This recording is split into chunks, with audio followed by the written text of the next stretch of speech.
हरे कृष्णा। एकादशी का व्रत बहुत ही पुण्य फलदायी होता है। इस व्रत को करने से जाने अनजाने में किए गए पापों से मुक्ति मिलती है और साथ में जितने प्रकार के दान होते हैं जैसे स्वर्ण दान, भूमि दान, अन्नदान, गौदान, कन्यादान तथा तपस्या, तीर्थ यात्रा एवं अश्वमेध यज्ञ आदि जो पुण्य प्राप्त होता है उतने ही पुण्य प्राप्त होते हैं एकादशी व्रत को करने से। ब्रह्म वैवर्त पुराण में श्री कृष्ण और युधिष्ठिर महाराज के संवाद में अन्नदा एकादशी का महत्व का वर्णन है। युधिष्ठिर महाराज ने पूछा, हे कृष्ण, भाद्र मास के कृष्ण पक्ष में आने वाली एकादशी का नाम क्या है? कृपया विस्तार से बताइए। ये सुनकर भगवान श्री कृष्ण ने कहा, हे राजन, सब पापों को नष्ट करने वाली एकादशी का नाम अन्नदा है अथवा इसे अजा एकादशी के नाम से भी जाना जाता है। इस व्रत का पालन करके जो कोई भगवान ऋषिकेश की पूजा करता है वो सब पापों से मुक्त हो जाता है। वो पहले भगवान श्री रामचंद्र के वंशज में एक हरिश्चंद्र नामक सम्राट हुआ करते थे। वो बहुत ही सत्यवादी थे और अनजाने में किए हुए पाप के कारण वो अपने वचन के पूर्ति के कारण अपने राज्य गंवाना पड़ा। इतना ही नहीं, अपने पत्नी और पुत्र को भी बेचना पड़ा। हे राजन, उस पुण्यवान राजा को चांडाल के पास सेवक बनकर रहना पड़ा, फिर भी उन्होंने सत्य की राह नहीं छोड़ी। चांडाल के आदेश पर उन्होंने मजदूरी कर कर वो राजा मृत शरीर इकट्ठे किया करता था। इस प्रकार वो शूद्र के कार्य करते हुए सत्यवादी ही रहा। अपने आचरण से उनका कभी पतन नहीं हुआ। इस तरह उन्होंने बहुत ही वर्ष निकाले। एक दिन राजा इसी प्रकार अपने दुर्भाग्य पर विचार कर रहे थे कि मुझे अब क्या करना चाहिए, कहाँ जाना चाहिए और क्या करना होगा, इस सब से मेरा छुटकारा कैसे होगा।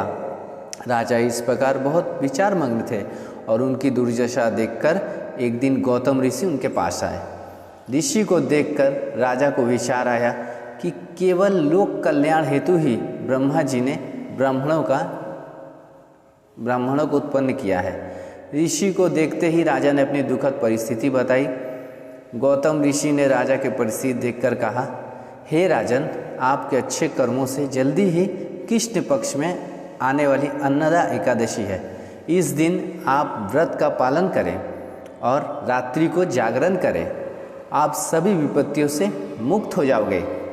हे राजन, केवल आपके लिए मैं यहाँ आया हूँ। राजा को उपदेश देकर गौतम ऋषि वहाँ से अंतर्ध्यान हो गए। राजा ने इस व्रत का पालन किया और सभी वो पाप से मुक्त हुए। भगवान श्री कृष्ण ने कहा, हे जितेंद्र, अनेक वर्षों तक भोगने वाले दुख इस व्रत के प्रभाव से नष्ट हो जाते हैं। इस व्रत के प्रभाव से राजा हरिश्चंद्र को उनकी पत्नी और मित्र पुत्र फिर जीवित हो गए। उनका राज्य भी उन्हें प्राप्त हुआ और कुछ वर्षों के पश्चात राजा हरिश्चंद्र अपने संबंधियों और प्रजा सहित भगवत धाम को लौट गए।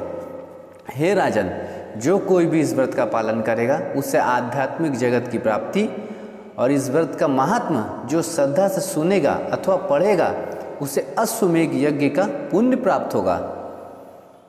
ये थी अन्नदा एकादशी की कथा और उसका महात्मा। ये बात बिल्कुल सत्य है कि एकादशी का व्रत करने से भगवान श्री हरि अत्यंत प्रसन्न होते हैं तथा वो मनुष्य को दुर्भाग्य, गरीबी व कलेश समाप्त कर देते हैं।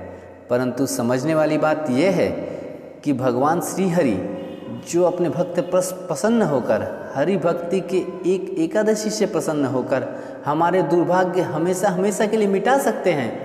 वो जो भगवान बिना मांगे विभीषण को सोने की लंका राजा बना सकते हैं। ध्रुव से अपनी सौतेली माता से अपमानित हुए वो विशाल साम्राज्य दे सकते हैं। वो हमेशा उन्हें अपने ध्रुव महाराज को अपने चरणों में जगह दे सकते हैं।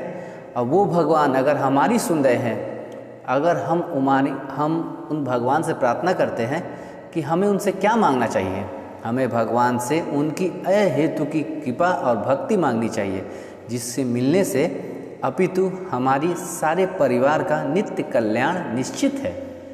तो आइए इस अन्नदा एकादशी की हम सब भी इस व्रत को रखें और अधिक से अधिक भगवान नाम का जाप करें और भगवान का स्मरण करें और भगवान श्री हरि को प्रसन्न करें।